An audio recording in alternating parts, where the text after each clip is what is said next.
Hello students, आपकी BSc part second year की first unit आज फिनिश हो जाएगी। आज का इसका लास्ट टॉपिक रहेगा अपना, और लास्ट टॉपिक होगा त्रिक बिंदु ट्रिपल पॉइंट। यह भी आपके एग्जाम में काफ़ी बार पूछा जा चुका है। ठीक है, तो आज की क्लास में अपन देखते हैं त्रिक बिंदु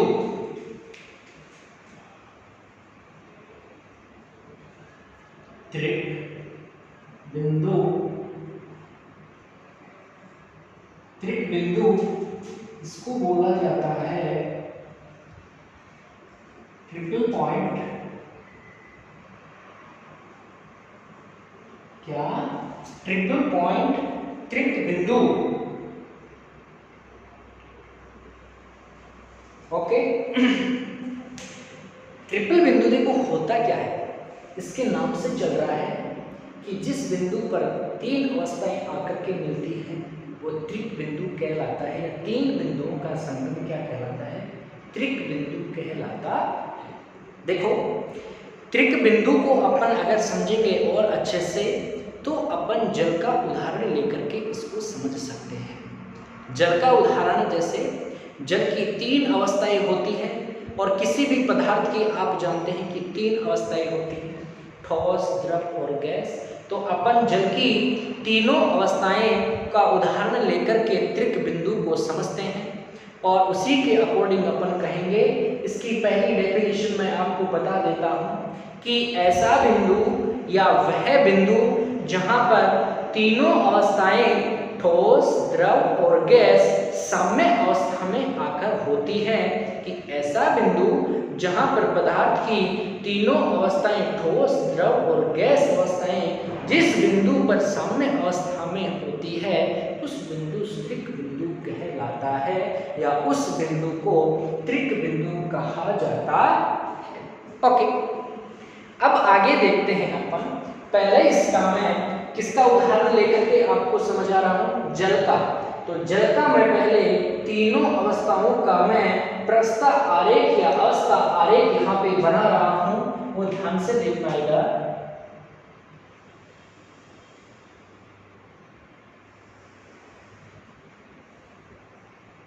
ये P है, प्रेशर है, और ये T है, टेम्परेचर। यहाँ पे कोई बिंदु है, इस बिंदु पर पदार्थ की तीनों अवस्थाएं साम्य अवस्था में होती है। ठीक है, इस बिंदु को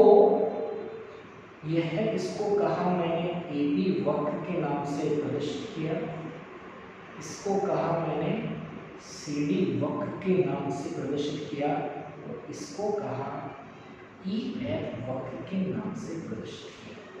ठीक है, आप इस वाले फर्स्ट वाले पार्ट में देखता हूं, इधर ठोस होता है, इधर वाले पार्ट में द्रव होता है, और यहाँ पे वाष्प भी बोलते हैं इसको, वाष्प।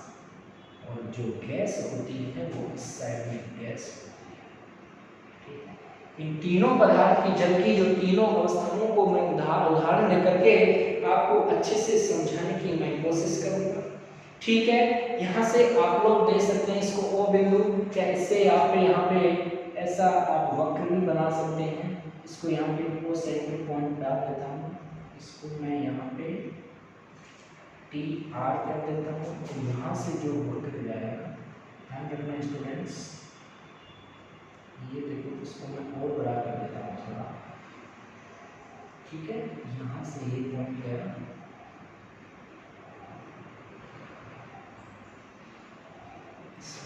पार्ट की जो इधर जाएगी। ठीक है, ओके। यह द्रव, ठोस, द्रव और वाष्प गैस अवस्था में हो गया। इसको जब B बिंदु पर अपन कुछ भी कह सकते हैं, D बिंदु, C बिंदु जो भी है। ठीक है, इधर जा रहा है, ये ऐसा आरेख है। इसको अगर C बिंदु पर है, T बिंदु पर D पे जा रहा है, तो इसको TD भी लोग कह सकते हैं। ठीक है, ओके, देखते हैं, ध्यान से सुनना स्टूडेंट्स। सबसे पहले मैं आपको तीन बिंदुओं की सहायता से मैं आपको इसको समझाने की कोशिश करूंगा, और वो कैसे होगी। इस जो वक्र होता है पहले वाला A से B, यानी कि इसको मैं सॉलिड और लिक्विड के नाम से जानता हूं। वो कैसे बताऊंगा मैं आपको। चलो मैं आपको जैसे जैसे डेफिनेशन में लिखता जाऊंगा वैसे की वैसे यहाँ पे नोट करता हुआ जाऊंगा, आपको समझाता हुआ जाऊंगा। देखो सबसे जो पहला पॉइंट है इसका त्रिक बिंदु का जो आपको समझना है वो पॉइंट है कि जब गलनांक व दाब के मध्य का वक्र, क्या गलनांक व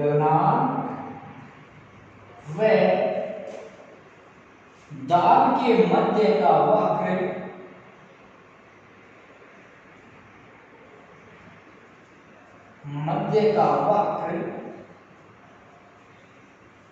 किस वक्र के नाम से जाना जाता है, उस वक्र को ब्रफ रेखा या ब्रफ वक्र के नाम से जाना जाता है। ब्रफ रेखा या ब्रफ वक्र, गलनांक व दाब के मध्य का वक्र ब्रफ वक्र होता है। देखो फर्स्ट लाइन मैंने लिखी कि गलनांक व दाब के मध्य का वक्र ब्रफ वक्र होता है। अरे जब कोई ठोस पदार्थ, कहाँ ठोस पदार्थ तो गलना प्रारंभ करेगा जिस ताप पे, जब कोई ठोस क्या गलेगा, ठोस ही तो गलेगा, अरे द्रव थोड़ी ना गलना प्रारंभ होगा। कोई ठोस पदार्थ यानी कि जब सॉलिड गलना प्रारंभ होगा किसमें, लिक्विड में परिवर्तित होगा, तो इस वाले ग्राफ को मैंने क्या कहा, ब्रफ वक्र कहा। यह कौन सा वक्र हो गया, ब्रफ वक्र हो गया। यानी कि जिस बिंदु पर सॉलिड से लिक्विड में कन्वर्ट होता है वो कौन सा वक्र होता है, ब्रफ वक्र होता है। और इसको S का मतलब सॉलिड होता है और L का मतलब लिक्विड होता है, यानी कि ठोस और द्रव के मध्य का जो वक्र होता है वो उस वक्र को किस नाम में जाना जाता है, ब्रफ वक्र में। या अपन इसको ऐसे भी परिभाषित कर सकते हैं कि ठोस और द्रव जिस बिंदु पर साम्य अवस्था में होते हैं और या जिस लाइन पे या जिस वक्र में साम्य अवस्था में होते हैं उस वक्र को ब्रफ वक्र के नाम से जाना जाता है। सेकंड जो चीज है इसमें, यानी कि और इसका जो फॉर्मूला होता है उसको भी आप प्रदर्शित कर सकते हैं। यानी कि जब सॉलिड, यहाँ पे GS का मतलब होता है कि गिब्स फलन, जब गिब्स फलन किसका है, सॉलिड का, यानी कि G का मतलब होता है गिब्स फंक्शन, तो GS होगा GF, यानी कि ये दोनों सॉलिड और लिक्विड जब साम्य अवस्था में हो तो ऐसा वक्र क्या कहलाता है, ब्रफ वक्र कहलाता है। कोई दिक्कत, ठीक है। सेकेंड लाइन की मैं बात कर रहा हूं, गलनांक हो गया। अब आता है क्वथनांक। अरे क्वथनांक क्या होता है, द्रव उबलता है जिस टेम्परेचर पर वह क्या कहलाता है, क्वथनांक कहलाता है। तो यह क्या हो गया, बिंदु C और D हो गया लिक्विड हो गया, और लिक्विड से यह किसमें कन्वर्ट हो जाएगा, क्वथनांक में, वाष्प में, वेपर में कन्वर्ट हो जाएगा। तो इसको क्या कहा जाता है, LV के नाम से। और जो इस वक्र को कहा जाता है वो होता है वाष्प वक्र, या दूसरे नाम इसको और कहा जाता है, वाष्प को वाहक भी कहा जाता है और इसको वाहक वक्र भी कहा जाता है। और गिब्स फलन में कह सकते हैं कि LGL बराबर क्या होगा, GV, या अपन कह सकते हैं कि जहां पे लिक्विड और वाष्प दोनों साम्य अवस्था में होती है ऐसा वक्र क्या कहलाता है, वाष्प वक्र या भाप वक्र कहा जाता है। तो इस लाइन में मैं यहां लिख देता हूं कि क्वथनांक व दाब के मध्य वक्र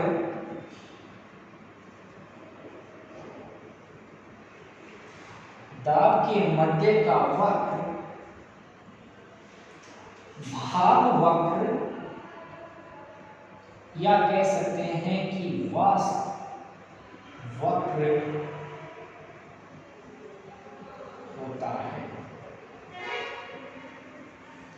भाप वक्र या वाष्प वक्र होता है, यानी कि GF इक्वल्स टू क्या हो जाएगा, GV। समझ पा रहे हैं इस चीज को आप लोग, यानी कि लिक्विड से किसमें कन्वर्ट हो रहा है, वेपर में, वाष्प में कन्वर्ट हो रहा है। और ऐसा वक्र जो लिक्विड और वाष्प दोनों साम्य अवस्था में होती है वह वक्र वाष्प वक्र या भाप वक्र के नाम से जाना जाता है। ठीक है, थर्ड आता है और भाप वक्र क्या है, यहाँ पे वक्र कौन सा है, सीधी। आप लिख सकते हो मध्य का वक्र क्या है, सीधी लिख सकते हो, और यहाँ पे क्या था, ये भी लिख सकते हो।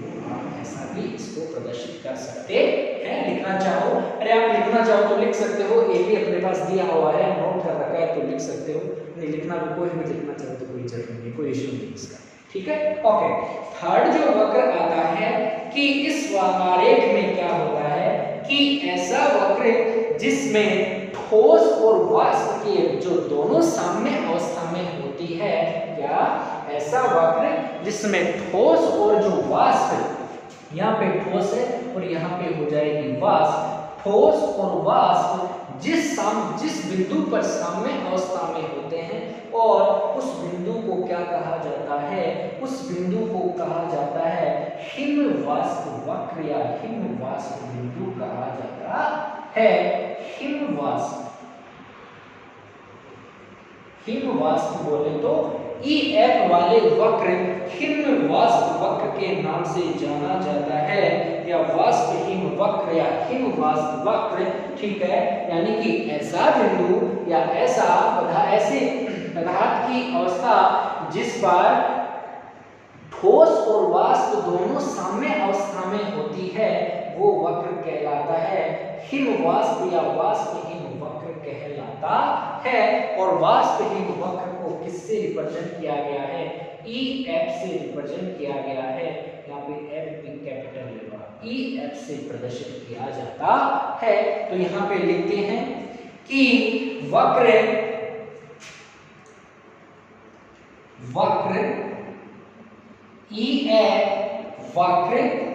EF में ठोस तथा भाकी वक्र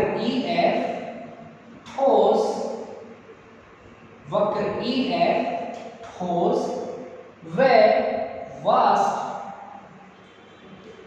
साम्य अवस्था में हो, ठोस व वाष्प साम्य अवस्था में हो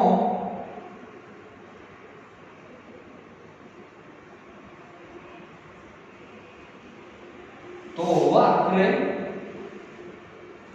वाष्प हिम वक्र कहलाता है, या वाष्प हिम वक्र होता है। कोई दिक्कत यहां तक, यानी कि सॉलिड से और वेपर वाष्प दोनों यहाँ पे जब साम्य अवस्था में हो तो उस वक्र को क्या कहा जाता है, वाष्प हिम वक्र कहा जाता है, या वाष्प हिम वक्र के नाम से जाना जाता है। और त्रिक बिंदु की अगर डेफिनेशन दे तो कह सकते हैं कि जिस बिंदु पर जल की ठोस, द्रव और गैस तीनों अवस्थाएं साम्य अवस्था में होती है वह बिंदु जल का त्रिक बिंदु कहलाता है। और त्रिक बिंदु को अपन जल का उदाहरण लेकर के ही समझ रहे हैं, जल का एग्जाम्पल लेकर के ही इसको समझ पा रहे हैं। ठीक है, तो यानी कि इस त्रिक बिंदु को समझने के लिए जल का उदाहरण अपन ने लिया है और इसकी ये तीनों अवस्थाओं के बारे में अपन ने लिखा है। और फाइनली अपन यह भी लिख सकते हैं कि नोट लगा करके कि जब जल की तीनों अवस्थाएं GS, सॉलिड, लिक्विड और वेपर, जब ये तीनों अवस्थाएं साम्य अवस्था में होती है तो उस बिंदु क्या कहलाता है, त्रिक बिंदु कहा जाता है। साम्य अवस्था में हो तो वह बिंदु क्या कहलाता है, ट्रिपल पॉइंट कहलाता है, ट्रिपल पॉइंट कहलाता है। राइट, कोई दिक्कत। और एक दूसरी चीज आप और यहाँ पे लिख सकते हैं कि जल का जो त्रिक बिंदु होता है वो होता है 4.58 मिलीमीटर होता है, mm में इसको रिप्रेजेंट किया जाता है। और पारद स्तंभ का जो ताप होता है, इसका पारद जो पारे का रेखीय के प्रसार नापने के लिए पारद तापमापी का उपयोग किया जाता है। पारद स्तंभ ताप जो होता है जल का वो होता है 0.0098 डिग्री सेल्सियस होता है। ये दोनों चीजें आपको ध्यान रखनी है कि जल का ये किसका त्रिक बिंदु है, ये जल का त्रिक बिंदु है। ये मैं लिख देता हूं यहाँ पे, जल का त्रिक बिंदु कितना होता है। जल का जो त्रिक बिंदु होता है वो जल का त्रिक बिंदु 4.58 mm होता है। और जो पारद स्तंभ जो दाब होता है वो दाब पर 0.0098 डिग्री सेल्सियस होता है। पारद स्तंभ दाब होता है, ठीक है, दाब होता है। पारद स्तंभ जो दाब 0.009 डिग्री सेल्सियस में नापते हैं इसको। और जो त्रिक बिंदु होता है वो 4.58 mm होता है। यह था अपना जल का एग्जाम्पल से त्रिक बिंदु, यहाँ तक को लिखकर, ठीक है। देखो यह इसका प्रवस्था आरेख है जो कि प्रेशर और टेम्परेचर के मध्य बनाया हुआ है। और यहाँ पे यह जो बिंदु होगा, यह बिंदु को आप कह सकते हैं ट्रिपल पॉइंट, ठीक है। यानी कि जिस बिंदु पर या जब सॉलिड और लिक्विड, जब ठोस और द्रव साम्य अवस्था में होते हैं, जब ठोस, आप ये भी कह सकते हो कि गलनांक व दाब के मध्य का जो वक्र होता है, अरे गलेगा कौन, ठोस ही तो गलेगा और गल करके कहाँ कन्वर्ट हो जाएगा, द्रव में कन्वर्ट हो जाएगा। यानी कि जब ठोस और द्रव दोनों की दोनों साम्य अवस्था में होता है तो ऐसा वक्र बर्फ वक्र कहलाता है। और जब ऐसा वक्र यानी कि क्वथनांक और दाब के मध्य का वक्र भाप वक्र या वाष्प वक्र कहलाता है। क्वथनांक मतलब कि द्रव, और जब द्रव गर्म होगा तो उबल करके वाष्प में कन्वर्ट हो जाएगा। तो लिक्विड और वेपर के जो दोनों के दोनों इक्विलिब्रियम साम्य अवस्था में स्टेट्स में होती हैं, तो ऐसा वक्र को स्टीम वक्र के नाम से जाना जाता है, भाप वक्र के या वेपर वक्र के नाम से जाना जाता है, ठीक है। अपन कह रहे हैं कि सॉरी स्टीम नहीं, ठीक है। थर्ड है अपना कि E और F, यानी कि अपन कह सकते हैं कि ठोस और जब जो वेपर होती है, ठोस और जब वाष्प दोनों साम्य अवस्था में होती है, वो साम्य अवस्था क्या कहलाती है, हिम अवाष्प वक्र कहलाता है। और जल की तीनों अवस्थाएं ठोस, द्रव और गैस जिस बिंदु पर साम्य अवस्था में होती है वह बिंदु ट्रिपल पॉइंट कहलाता है। तो इक्वल टू GS साम्य अवस्था में भी होगा, लिक्विड भी साम्य अवस्था में होगा और Gv भी जब साम्य अवस्था में होगा तो उसको क्या कहा जाता है, ट्रिक बिंदु, ट्रिपल पॉइंट कहा जाता है। इसी के साथ आज आपकी इस फर्स्ट यूनिट का एंड होता है, ठीक है। आपको न्यूमेरिकल्स खुद करने हैं। आपको अगर न्यूमेरिकल्स जिसमें समस्या आती है तो वह आप इनबॉक्स में या कमेंट बॉक्स में हमको बता सकते हैं ताकि हम उसको सॉल्व करवा दें, ओके। जो भी न्यूमेरिकल आप नहीं कर सकते, ठीक है, ओके, थैंक यू।